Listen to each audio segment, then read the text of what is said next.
الشیطان الرجیم بسم اللہ الرحمن الرحیم الحمد للہ رب العالمین وصلی اللہ علی محمد وآلہ الطاہرین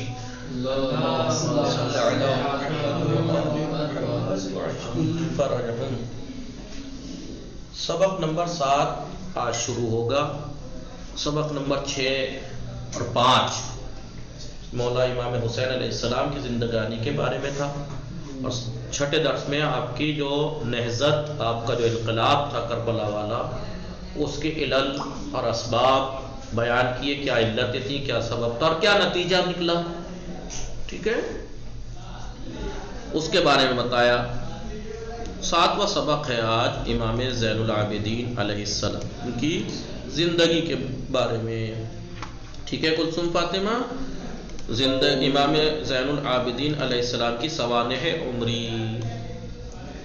ولادت آپ کی چوتھے امام کی آسمان ولایت کے چوتھے درخشان ستارے، ولایت کا جو آسمان ہے اس کے چوتھا چمکتے ہوئے ستارے امام علی ابن حسین علیہ السلام کی پیدائش 5 شعبان سن 38 ہجری کو شہر مدینہ میں ہوئی. کتنی؟ 5 شعبان. 5 شعبان نمبر 1 میں کیا دے رکھا ہے؟ الفصول، ہاں اس والی کتاب میں. لیکن اور کون سی تاریخ ہے؟ اختلاف ہے نا. 15 جمادی الاول بھی مناتے ہیں انڈیا میں. 15 جمادی الاول ابھی جو گزری ہے. ٹھیک ہے. سید الشہداء حضرت امام حسین علیہ السلام آپ کے والد ہیں، اور ایران کے بادشاہ یزدگرد کی بیٹی آپ کی مادر گرامی ہے. ایران کے بادشاہ کی جو بیٹی تھی یزدگرد کی، کون؟ شہر بانو، وہ آپ کی مادر گرامی ہے. آپ کی ولادت امیر المومنین علی علیہ السلام کی شہادت سے 2 سال پہلے ہوئی، یعنی آپ مولا کائنات کے وقت تھے. یعنی امام حسین کی شادی امام علی علیہ السلام کے سامنے ہو چکی تھی، اور چوتھے امام کی ولادت تو یعنی 2 سال کے تھے آپ مولا کائنات کی جس وقت شہادت ہوئی. تقریباً 23 برس تک اپنے والد بزرگوار کے ساتھ رہے آپ. 23 سال، کیونکہ کربلا میں آپ کی اتنی بھی عمر بتائی جاتی ہے نا، 22 23 25 تک. اخلاقی خصوصیات کیا تھیں آپ کی؟ امام زین العابدین علیہ السلام انسانیت کے خصوصی صفات اور نفس کے کمالات کے مکمل نمونہ تھے. آپ کے اندر انسانی صفات اور نفس مکمل موجود تھا.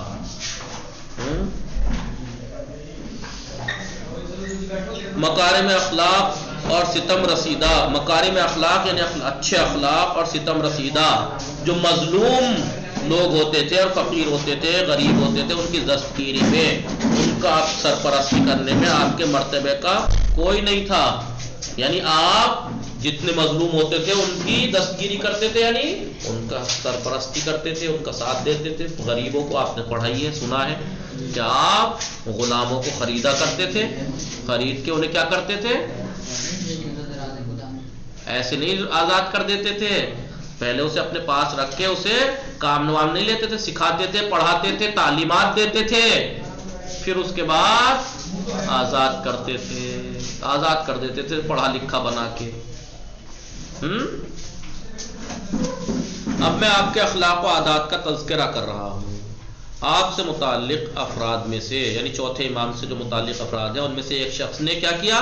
لوگوں کے مجمع میں آپ کی شان میں ناروا کلمات کہے، آپ کے بارے میں برا بھلا کہا، چلا گیا.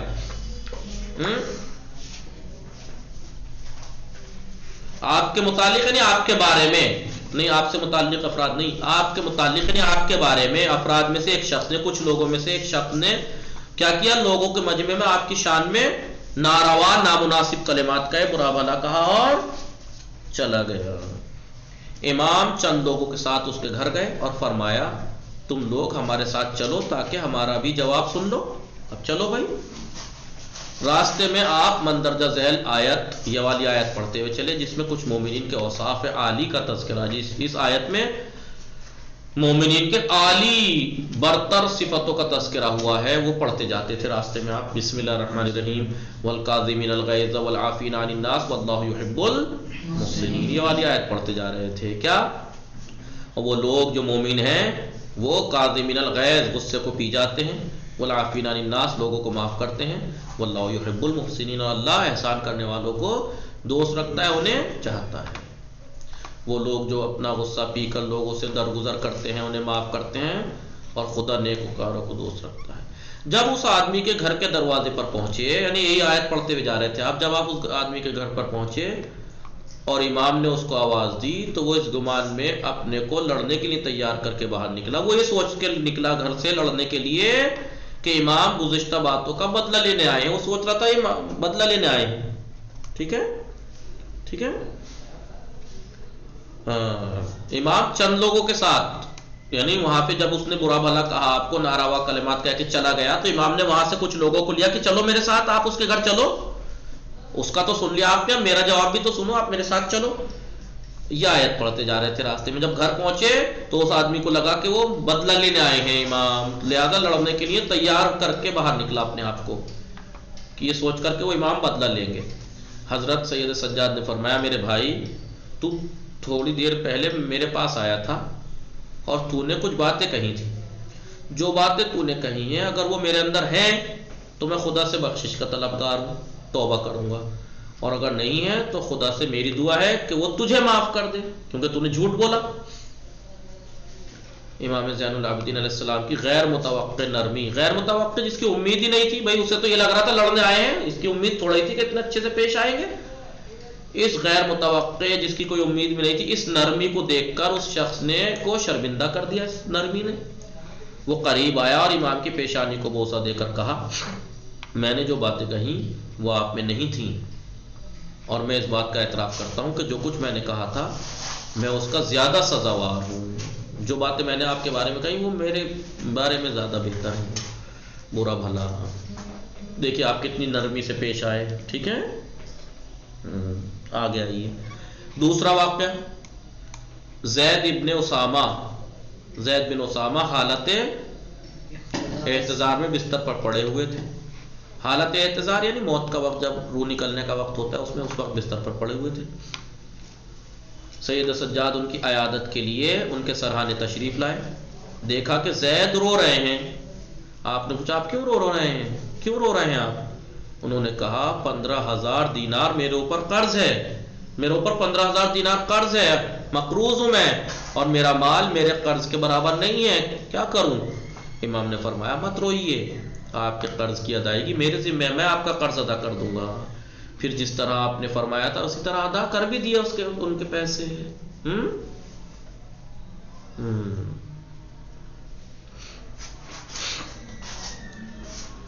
تیسرا واقعہ سنیے آپ کی انسانیت کا اور اعلیٰ صفات کا۔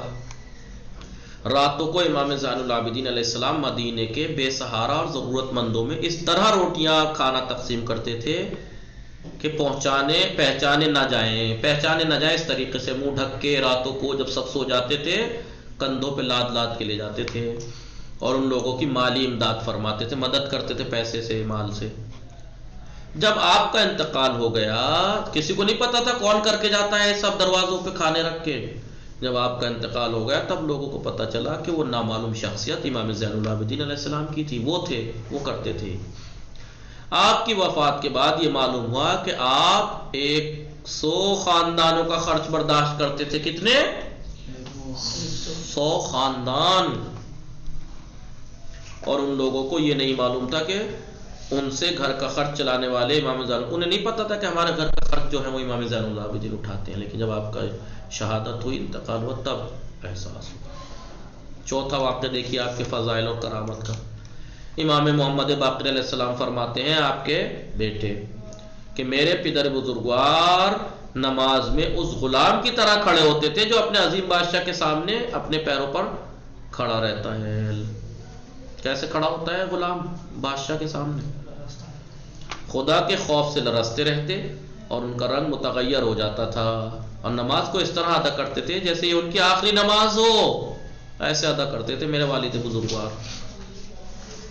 اب دیکھیے حضرت سجاد علیہ السلام کی عظمت دیکھیں آپ کی شخصیت اور عظمت ایسی تھی کہ دوست جو ہیں وہ اور دشمن یہ سبھی متاثر تھے، دوست بھی اور دشمن بھی سب متاثر تھے کہ بھائی یزید بن معاویہ ابن معاویہ نے یزید بن معاویہ، کون یہی یزید، کربلا کے بعد واقعہ حرہ، واقعہ حرہ سنا ہے آپ نے؟ میں نے ابھی امام حسین کی درس میں بتایا تھا کہ کیا اس نے ایسے ایسے کیا کرایا، مسجد نبی میں گھوڑے بندوا دیے، کعبے پہ پتھر سے پتھراؤ کرایا، اور اپنی فوج کو حکم دے دیا جاؤ تمہارے اوپر سب حلال ہیں، یہ سب حلال ہے مدینے والے۔ تو انہوں نے کیا کیا، جو مال ملا مال لوٹا، اور لڑکیاں ملی عزتیں لوٹی، یہ کیا تھا۔ تو اسے واقعہ حرہ کہا جاتا ہے۔ اس کے بعد کیا کیا، اس نے حکم دیا کہ تمام اہل مدینہ غلام کے عنوان سے اس کی بیعت کریں، غلام بنے سب میرے، اور سب بیعت کریں کہ آپ غلام ہو سب۔ اس حکم سے اگر کوئی مستثنا تھا تو وہ صرف امام زین العابدین علیہ السلام تھے، وہ بھی اتنا وہ ڈرتا تھا۔ حشام بن عبد الملک، یہ بادشاہ بنی امیہ کا خلیفہ ہے، یہ حشام، یہ حج کرنے کے لیے مکہ آیا تھا۔ طواف کے وقت لوگوں کا ہجوم ایسا تھا کہ وہ حجر اسود کا استسلام کر رہے ہوں، استلام نہ کر سکا، یعنی اتنی پبلک تھی وہاں پہ کہ یہ حجر اسود کو نہیں چوم سکا، اتنی بھیڑ تھی۔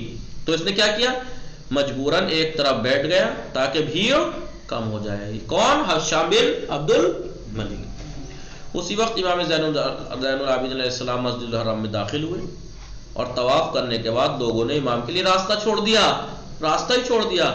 آپ نے بڑے آرام سے حجر اسود کو بوسہ دیا۔ تو اب کیا ہوا، حشام آپ کے بارے میں لوگوں کا احترام دیکھ کر بہت ناراض ہوا کہ میں آیا، میں بادشاہ تھا، یوں تھا وہ تھا، کوئی نہیں ہٹا، اور یہ آئے دیکھیے۔ شام کے رہنے والوں میں سے ایک شخص نے حشام سے پوچھا کہ یہ کون تھے، حشام نے پوچھا، ہاں ایک شخص نے حشام سے پوچھا کہ یہ کون تھے جن کو لوگ اتنی عظمت دے رہے تھے۔ حشام نے اس خوف سے کہ کہیں اس کے ساتھ والے امام کے گرویدہ نہ ہو جائیں جو اس کے ساتھ آئے ہوئے تھے، تو جواب دیا کہ میں ان کو نہیں جانتا، میں نہیں جانتا۔ حریت پسند، آزادی پسند مشہور شاعر کون، فرزدق، بے جھجک کھڑے ہو گئے اور کہا میں ان کو پہچانتا ہوں۔ اس کے بعد اس نے ایک طویل قصیدہ امام زین العابدین علیہ السلام کی مدح و عظمت اور تعارف میں پڑھ ڈالا۔ اشعار اتنے مناسب اور حشام کے لیے ایسے تماچا تھے کہ بادشاہی خلیفہ، اموی خلیفہ، بنی امیہ کا خلیفہ شدت ناراضگی کی بنا پر اتنا ناراض ہوا کہ رد عمل پر آمادہ ہو گیا کہ بدلہ لوں گا۔ اس نے حکم دیا کہ فرزدق کو قید خانے بھیج دیا جائے۔ امام جب اس واقعے سے مطلع ہوئے، جب آپ کو اطلاع ہوئی، جب آپ کو پتہ لگا، تو آپ نے صلے کے طور پر فرزدق کے پاس کچھ بھیجا ہدیہ تحفہ۔ فرزدق نے ان درہموں کو واپس کر دیا اور کہلوا بھیجا کہ میں نے یہ اشعار خدا و رسول کی خاطر پڑھے تھے۔ امام نے فرزدق کی خلوص نیت کی تصدیق کی اور دوسری بار پھر وہ درہم فرزدق کو بھیجے اور ان کو قسم دی کہ قبول کریں۔ فرزدق نے ان کو قبول کر لیا اور خوش ہو گئے۔ یہاں چند اشعار کا آپ ترجمہ نمونے کے طور پر ہم پیش کر رہے ہیں۔ کیا کہا، ایک شعر دیکھیے جو فرزدق نے کہا، اس کا ترجمہ، اے سوال کرنے والے، اس نے پوچھا تھا نا شام سے آ کے یہ کون ہے جو لوگ اتنی عظمت دے رہے ہیں، اے سوال کرنے والے، تو نے مجھ سے جود و سخا بلندی کے مرکز کا پتہ پوچھا، تو نے مجھ سے مرکز کا، کس کی، جود و سخا، یہ جود و سخا کا مرکز ہے، ان کا پتہ پوچھا، تو اس کا روشن جواب میرے پاس ہے، وہ یہ کہ مکے کی سرزمین جس کے نقش قدم کو پہچانتی ہے، مکے کی سرزمین جس کے نقش قدم کو پہچانتی ہے، خانہ کعبہ حرم خدا اور حرم سے باہر کی زمین انہیں پہچانتی ہے، یہ اس کے فرزند ہیں جو بہترین خلائق ہیں، جو مخلوق میں سب سے بہترین ہیں، ان کی اولاد ہیں، یہ پرہیزگار ہیں، پاکیزہ ہیں، بلند حشم ہیں، ان کی عظمتیں بلند ہیں، یہ وہ ہے کہ پیغمبر گرامی احمد جن کے جد ہیں، ان کے جد احمد ہیں، اگر رکن جان جاتا کہ اس کو بوسہ دینے کے لیے کون آ رہا ہے، اگر اسے حجر اسود کو پتہ لگ جاتا کہ اس کو بوسہ دینے کون آ رہا ہے، چومنے کون آ رہا ہے، تو بے تابانہ اپنے کو زمین پر گرا دیتا تاکہ ان کی خاک پاک کو چوم سکے۔ ان کی عظمت یہ ہے یہ جنہیں تو جاننا چاہ رہا ہے۔ ان بزرگوں کا نام علی ہے، پیغمبر خدا ان کے جد ہیں، ان کی روشنی سے امتوں کی رہنمائی ہوتی ہے، یہ ہیں یہ۔ تو اس کو یہ اشعار سن کے ظاہر سی بات ہے شام تو اوپر سے نیچے تک آگ ببولا ہو گیا، غصہ ہو گیا اور آپ کو قید کرا دیا۔ امام سجاد علیہ السلام اور پیغام عاشورہ۔ واقعہ کربلا کے بعد امام حسین کے بیٹوں میں سے صرف آپ ہی زندہ بچے تھے۔ اپنے پدر علی قدر کی شہادت کے بعد 10 محرم سن 61 ہجری کو آپ نے امامت و ولایت کا عہدہ سنبھالا۔ آپ جانتے ہیں کیا حالات تھے کربلا کے، اور شہادت کے دن تک یزید بن معاویہ اور معاویہ بن یزید اور مروان بن حکم، عبد الملک ابن مروان اور ولید ابن عبد الملک، یہ سب ایک کے بعد ایک حکومت کر پہ آتے رہے۔ آپ کے سامنے یزید بن معاویہ تھا، اس کے ہٹتے معاویہ بن یزید بنا، اس نے چھوڑا تو مروان بن حکم، پھر عبد الملک ابن مروان، پھر ولید ابن عبد الملک، جیسے یہ جو حکومت والے تھے ان کی حکومت کا زمانہ آپ نے دیکھا ہے۔ آپ کے سامنے یہ حکومت کر رہے تھے۔ آپ کی امامت کا دور اور معاشرے میں جو حکومت کرنے والے اس زمانے کے سیاسی حالات تمام ائمہ علیہ السلام کی زندگی میں پیش آنے والے حالات سے زیادہ دشوار اور حساس تھے۔ چوتھے امام کی زندگی زیادہ سخت تھی اور اماموں کی بنسبت، حالانکہ اور اماموں کی اوپر بھی بہت سختی رہی حکومت کی طرف سے، لیکن آپ کے حالات، آپ کے وقت میں حالات زیادہ خطرناک تھے۔ سیرت اور رویش پیغمبر سے انحراف امام زین العابدین علیہ السلام کے زمانے میں اپنے اوج پر تھا۔ لوگ سیرت نبوی سے پھر چکے تھے اور اس کی شکل بالکل صاف نظر آتی تھی۔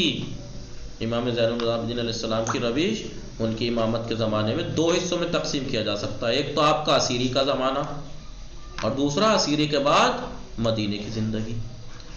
اسیری کا زمانہ کربلا کے جاں گداز واقعے میں جو حادثے اتنے دردناک حادثے میں امام زین العابدین علیہ السلام نے اپنے پدر بزرگوار کے ساتھ تھے۔ آپ خدا کے لطف و کرم نے دشمن کے گزند اور نقصان سے محفوظ رکھا آپ کو، لیکن باپ کی شہادت کے بعد اسیر ہو گئے اور دوسرے لوگوں کے ساتھ کوفے اور شام تشریف لے گئے قیدی بن کر۔ اس میں کوئی شک نہیں کہ اہل بیت علیہ السلام، اہل بیت امام حسین کا اسیر ہونا، امام حسین کے گھر والوں کا اسیر ہونا، قیدی ہونا، آپ کے مقدس انقلاب کو کامیابی تک پہنچانے میں بڑا اثر مند ثابت ہوا۔ آپ کا قید ہونا، آپ قیدی بن کے جگہ جگہ گئے، پیغام دیا، یہ بہت۔ چوتھے امام نے اسیری کے زمانے میں ہرگز تقیہ نہیں کیا اور کمال بردباری اور شہامت کے ساتھ، عظمت و بلندی کے ساتھ تقریروں اور خطبوں میں واقع کربلا کو لوگوں کے سامنے بیان فرمایا اور حق و حقیقت کا اظہار کرتے رہے۔ مناسب موقع ملنے پر خاندانی رسالت کی عظمت کو لوگوں کے کانوں تک پہنچاتے رہے۔ اپنے پدر بزرگوار کی مظلومیت اور بنی امیہ کے ظلم و ستم اور بے رحمی کو لوگوں کے سامنے آپ نے واضح کرتے رہے۔ امام زین العابدین علیہ السلام، دیکھیے یہ سب کیا ہوا ہے کربلا کے بعد، جو آپ کا پورا واقعہ آپ دیکھتے ہیں۔ کربلا کے بعد کوفہ سے شام، یہ سب راستوں میں آپ چوتھے امام کی زندگی کا آپ مطالعہ کیجئے، کیسے ظالم کو سینہ تان کے جواب دیا، قیدی ہونے کے باوجود پیغام کربلا پہنچایا، امام حسین کا پیغام۔ امام زین العابدین علیہ السلام باوجودی کہ اپنے باپ کی شہادت کے وقت بیمار تھے، اس کے باوجود باپ، بھائی اور اصحاب کی شہادت پر دل شکستہ اور رنجیدہ بھی تھے، اس کے باوجود لیکن پھر بھی یہ رنج و آلام، یہ مصیبتیں آپ کے فرائض کی انجام دہی، اس فریضے کو انجام دینے سے نہیں روکا ان شہادتوں نے، آپ فریضہ انجام دیتے رہے اور خون آلود انقلاب کربلا کے تحفظ میں رکاوٹ نہ بن سکے۔ آپ نے حفاظت کی، سب کچھ کیا۔ آپ نے لوگوں کی فکروں کو روشن کرنے کے لیے ہر مناسب موقع سے فائدہ حاصل کیا۔ یہ پھر اس کے بعد اب بتائیں گے کربلا سے جب کوفہ گئے تو آپ نے کیا کیا، باقی زندگی انشاءاللہ کل پڑھیں گے۔ وصلی اللہ علی محمد وآلہ الطاہرین۔